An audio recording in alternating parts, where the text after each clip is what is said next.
નમસ્કાર મિત્રો, અમારી યુટ્યુબ ચેનલમાં તમારું હાર્દિક સ્વાગત છે। અમારી ચેનલમાં નવા હોય તો લાઈક, શેર, સબસ્ક્રાઈબ જરૂર કરી દેજો। તો ચાલુ કરીએ આજની આ કહાની। પૂરી સાંભળવા નમ્ર વિનંતી।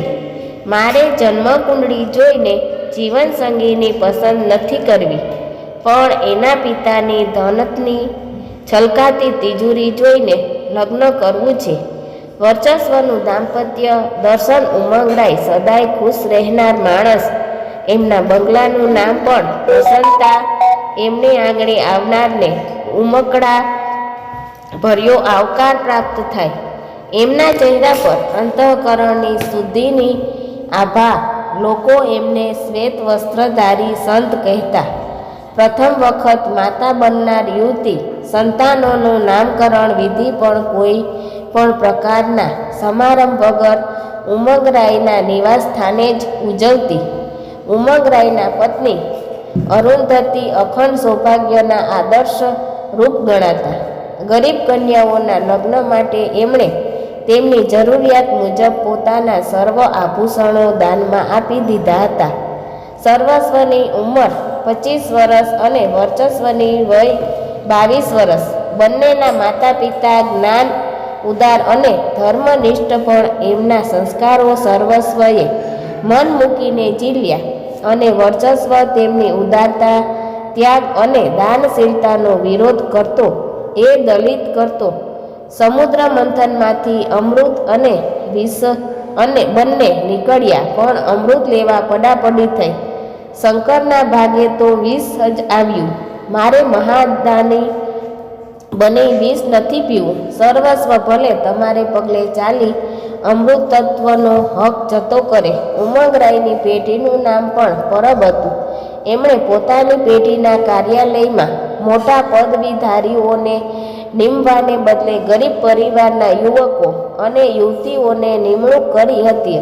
ઉમંગરાયની પેઢીનું કાર્યાલય પેઢી નહીં પણ પ્રાર્થના મંદિર હતું। સર્વ દેવી દેવતાઓની પ્રાર્થના અને પૂજા બાદ દીવો પ્રગટાવી પ્રસાદ વહેંચ્યા બાદ જ કાર્યાલયનું કામકાજ શરૂ થતું।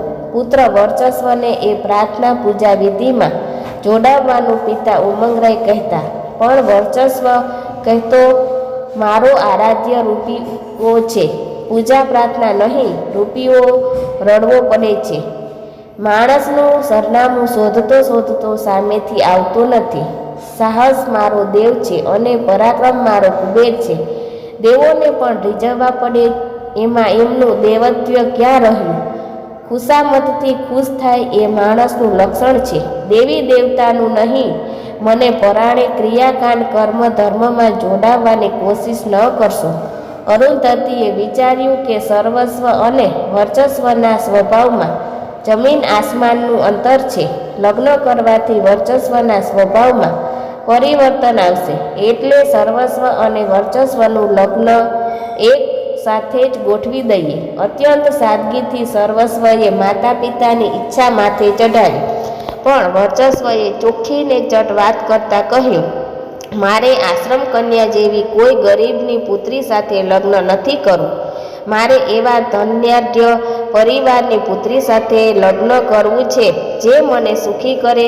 મારે જન્મકુંડળી જોઈને જીવનસંગીની પસંદગી નથી કરવી, પણ એના પિતાની ધનથી છલકાતી તિજોરી જોઈને લગ્ન કરવું છે। એટલે ભાઈ સર્વસ્વ માટે ડાહી ડમરી ગુણવતી સાસુ સસરાની સેવા કરે એવી અજ્ઞાકિંત કન્યા શોધી કાઢી, તેનું લગ્ન ગોઠવી દે।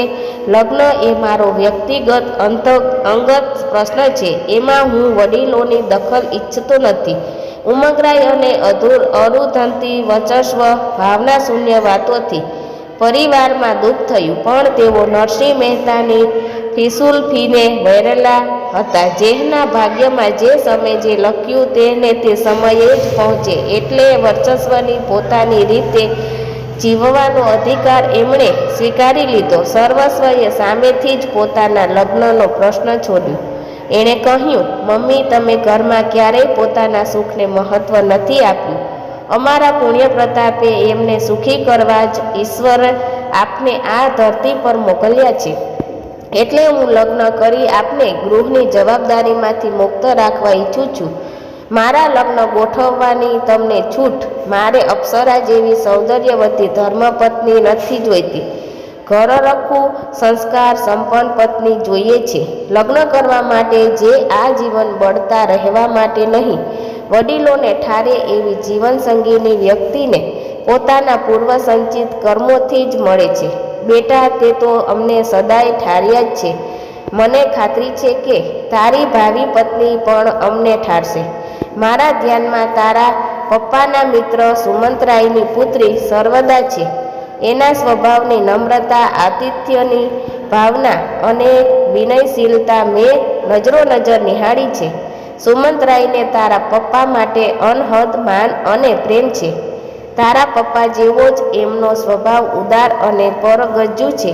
તું કહે તો આપણે તેમની પુત્રી સર્વદાને એકવાર મળી આવીએ. તમે બંને એકલા ન જશો, પણ મને પણ સાથે લઈ જજો. મારા લગ્ન બાદ સર્વસ્વની પત્ની જેઠાણી બનશે અને મારી પત્ની દેરાણી. લગ્ન પછી મારી ઉપર અને મારી ભાવિ પત્ની પર જેઠાણીપણું દાખવે એવી સ્ત્રીને ભાભી તરીકે હું ગૃહ પ્રવેશ કરાવવા માંગતો નથી.